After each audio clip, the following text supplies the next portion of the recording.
So AgFund has for long championed inclusive and social development. How is it adapting to programs? Like, how is it adapting its programs to maybe align with global priorities such as financial inclusion and women's empowerment? Yeah, I fund pioneer and champion when it comes to financial inclusion. We started late 90s with the initiative of Financial Inclusion Bank. When at that time, when we started, the beneficiary of microcredit at that time, almost 7 million. Most of them are in Bangladesh. So when we look at how important is including poor people in the financial system, we look at it as an accelerator to take the poor people out of poverty. There is no way we could take them unless we could include them with the financial system as such. Since that time, AgFund started, because AgFund established 1980 as a fund, one of the first multilateral fund financing United Nations. With that financing, we review what we have did with the United Nations as such. Right. And since that time, we look at what's needs, what's the priority, and what is the challenge.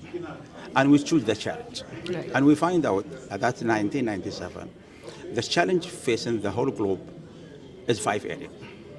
Early childhood development, women empowerment, civil society, financial inclusion, and distant and open learning as such. So we took that, so your question regarding financial inclusion, we took that as an initiative. How can we start it with the private sector to establish green bank to help poor people, to get them out, include them in the financial system, we provide them with all kind of services, including saving, insurance, payment, remittances. We started that initiative. We opened our first bank 2006 in Jordan, and the second one was the Amal Bank in Yemen. Then we have the bank in Bahrain. Next we have Syria, Okay. Lebanon, Palestine, and Sudan, Mauritania, as well as in Sierra Leone. This is 9 banks, Right. which is right now became since inception until now, we serve more than 7 million beneficiaries. Okay. Our loan exceeds $1.3 billion so far, and this is where we look at it became a sustainable institute to continue scaling up. That's why AgFund now, with our partner, moving to Africa to have one banks for all IGAD country, 8 countries, which is part of our initiative to support dry land and desertification. Okay. And based on this, that's why AgFund care to include particularly women in the financial, small farmer. And this is the only way we align this with the sustainable development goal. Right. Great. Thank you for that elaborate explanation on that. On that, my follow-up question would be maybe what lessons has AgFund learned from 50 years of development partnership with, Yeah. yes, with the ACG? Okay. We learn that, charity is good, Yeah. but does not solve a problem. We've been trying to take people out of poverty, and this is impossible. Right. So we learned that we should go from grant to investment, not to eliminate a grant, but a grant could be in ahead of that to help you to make it able to graduate it from receiving grant to receive loans, and from receiving loan to build your equity. So this is one of the way AgFund look at the project and look at the people to get them out of poverty. The first step to start with giving them accessible, affordable, sustainable financial product. So that's why our banks, the lesson we learn, if you make this with the poor people, you will be easily taking them out of poverty and they graduated because they become an entrepreneur because they will be able to have more creating job, more having saving if they know how to make saving, more to insurance. If the product with insurance with AI now, it's available all over, but nobody designed as such, insurance for the small one. Right. Imagine today, as we talk, the small farmer in Sudan have access to a micro insurance with a weather index. Right. This is using satellite, using all the AI. It's giving this an advantage of taking those small farmers out of poverty easily. And this is our initiative with the Arab Coordination Group during COP16 in December. And Arab Coordination Group announced 10 billion for helping dryland. And the government of Saudi Arabia given 150 million grants to help that one. Part of that initiative, IFN come up with a partner with the global flagship initiative for food security. And this is started with IFN in Badia, with the University of Chicago, the Nobel Prize winner Michael Kramer, together with the other Arab Coordination Group, coming by the initiative to help small farmers to be the champion. You see, when we met for the dry line and desertification, that is a challenge.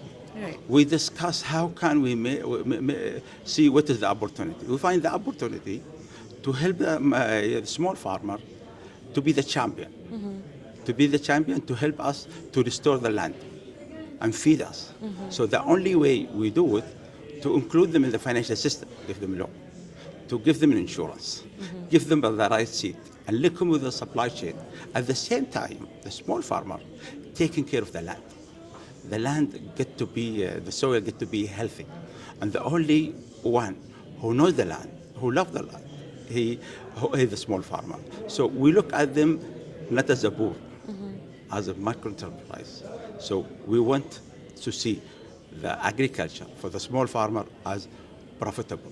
And this is one of the way we helping them. Imagine today that 45% of the land for agriculture is in drought land. 60% of the global food is coming from that area. 70% that comes through small farmer. And if you look at the Sustainable Development Goal, you will see, we're trying to have no poverty and zero hunger. Imagine today, who is helping us taking out zero hunger is the small farmer. But our problem, he fell in the category number one, poor. So how can we take him out of being poor, productive, and feeding us, and graduated, not helping us to zero hunger, and get him out of poverty? Well, this is one of the way we could even help at least the small farmer getting out of poverty easily. Perfect. So clearly, you are you're creating an equitable ecosystem, and you are taking people from the marginalized sections and moving them into the central areas of the population. So on that, I'm just wondering, how much does Islamic finance, or what role does Islamic finance play in this, in creating that system? First of all, Islamic financing, we look at it in its, it's an option. It's a human right option. You cannot tell people get a loan and there is no Islamic product. Right. When we design the bank, we design the option for everybody. Some country like Sudan, we have the one option, bank, Islamic bank, which is Islamic. But in other country, we do have two, because we want to serve both. Of course. A human being is a human being, whatever. For Islamic, he get Islamic one. But during our, work, we found out that the Islamic financing is a very strong tool to help us getting out of poverty, because profit sharing, and this is murabaha, mudaraba. This is a tool during Islamic financing. We found that it's better to use it when it's come to the microfinance. Right. And this is helping people, and taking all the risk. By the way, whatever in Islamic, there is no loan without the guarantees. Right. So, and this is backing the poor people. And we are not, doing this for certain country, but we want this to be developed as a development tool, to have it not just for the Islamic, for Muslim and non-Muslim, getting that service because it's a strong tool to help people getting out of poverty. Right. Great. And my last question would be, how does ACFAN plan to use technology or digital tools in their initiatives? Actually, we using digital tool. We're already using it. Okay. Amal Bank, Yeah. our bank in Yemen, we already have payment mobile banking, transfer the money through mobile banking since 2014. Okay. So we have in Amal Bank what we call BAS, like MBS in Africa. That's already been exist as a technology. If you are now in, for example, in Yemen, you could even open your account without going, even during the conflict. You just, if that's the one condition you have to have a mobile phone. Okay. So, and we help with the government of Yemen to close the gap between KYC, between mobile and account for Right. the system. So the people who have a mobile already being completed most of the paper except just coming to sign. So this is helping us as a technology, as an AI, and now we work too closely to introduce the, using the weather index. The data is available for the insurance. When we started in Sudan, this is one of the way we bring the data. When it's available now, we could even give you, we expect if this area gonna rain next year or not.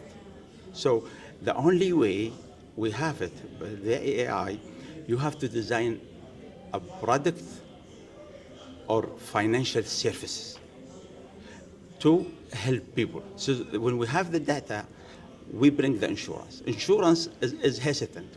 Like when we started 1997 talking about microfinance and doing this, insurance globally is not given a priority to the microinsurance. While when we started doing it in Sudan, they have a lot of questions. How to make aggregate. So microfinance, I could talk on behalf of 100,000 clients.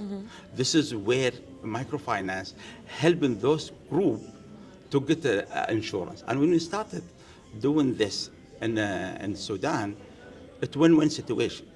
The insurance company make a good return, and we as a bank, the risk go down 10%, and the cost for that loan from the beneficiary go down 8%. So this is something tool you have to do it because AI, available as accelerator. So we want to use it and design it in a way to accelerate and do it faster for the poor people. Right. So even with the data agriculture today, and this is where Professor Kramer, the Nobel Prize, was in helping us, because we developed the tool with the AI how to prove scientifically it's have a good impact. So that tool, after we test it now, we're doing this in Niger and we're doing it in Ethiopia with the University of Chicago with Michael Kramer to reach that data and bring it and benefit from the central bank, Ministry of Finance, central bank, all of those to get together to benefit and design it in a way to serve the poor people through product or financial service. Perfect. Great. Thank you very much for chatting with us. So, yes, Thank that's you. about it. Thank you.